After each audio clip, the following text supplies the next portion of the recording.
All right. So one of the things that almost everybody asked about was the budget reconciliation bill that the Republicans are trying to get through Congress to get to Donald Trump's desk to sign.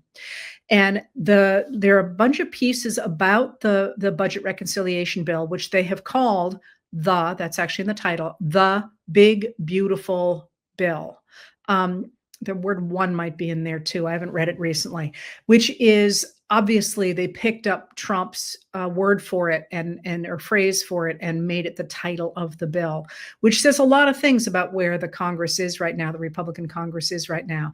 But it's important to remember that this bill has everything in it that is on the wish list of Republicans. So it's kind of the whole kitchen sink, and that there are a lot of pieces in it that are generally quite unpopular and that are, some of them were stripped out of the bill when Democratic representatives pointed them out and sort of made fun of the Republicans for putting them in. Things like, for example, tax break on tanning beds.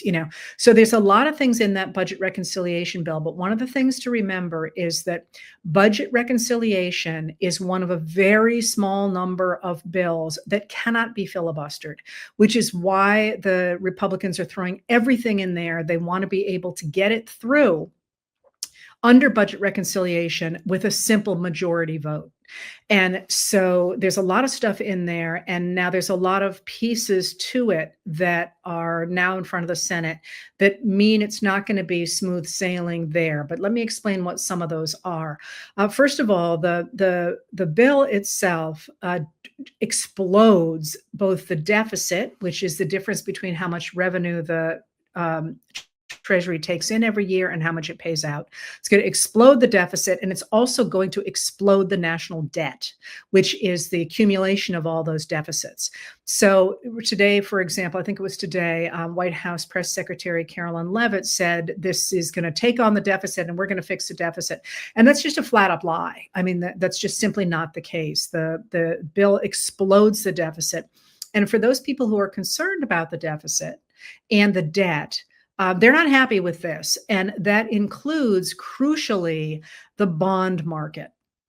And the bond market has been reacting quite badly to this bill. And as you know, that Moody's downgraded the U.S. credit from a triple A rating to AA1 rating, which says they too are very worried about this idea of extended deficits and increasing the debt without any way to pay it off. And this is not actually something I was going to talk about today, but I just can't resist throwing it in every time I talk about the debt and the deficit. Until 1981, when we ran deficits and we were concerned about the debt, we did the obvious, which was to raise taxes, and on the people who could afford it. And we have done the opposite since 1981. We have been slashing taxes on the wealthy, and that also is in this bill. It slashes taxes for the wealthy and for corporations.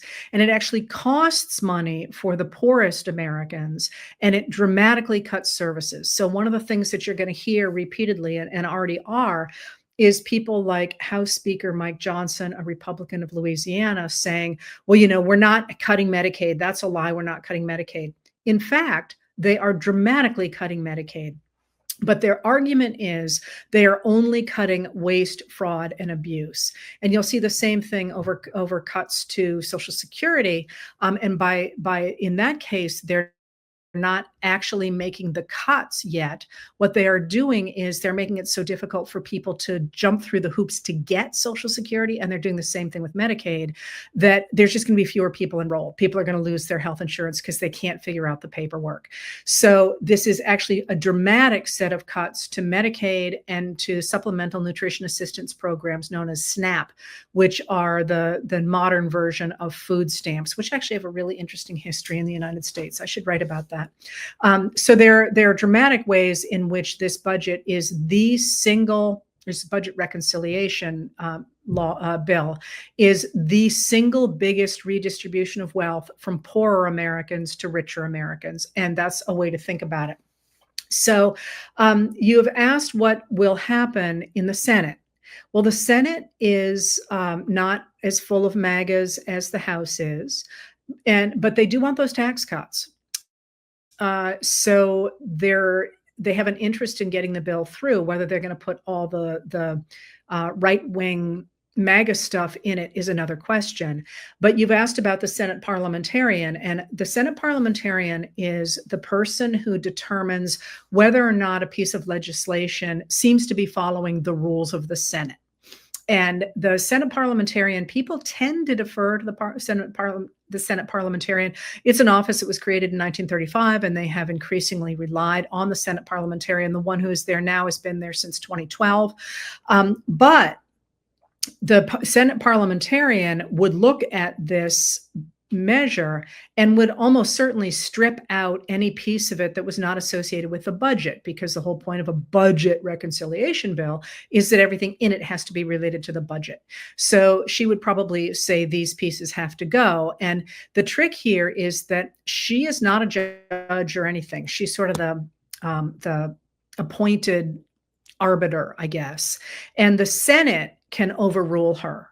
And that's quite rare. At least it's been quite rare in the past. But the Republicans did it last week not over this particular bill, over a different bill. So the thing I think to remember when you deal with the Republican Party right now is that they always expand power. Whatever it takes to expand their power, they do that. And I would expect that they will continue to do that. And you can see how they have gamed the system really since the 1990s to get more and more power into their own hands. And the Democrats don't do that.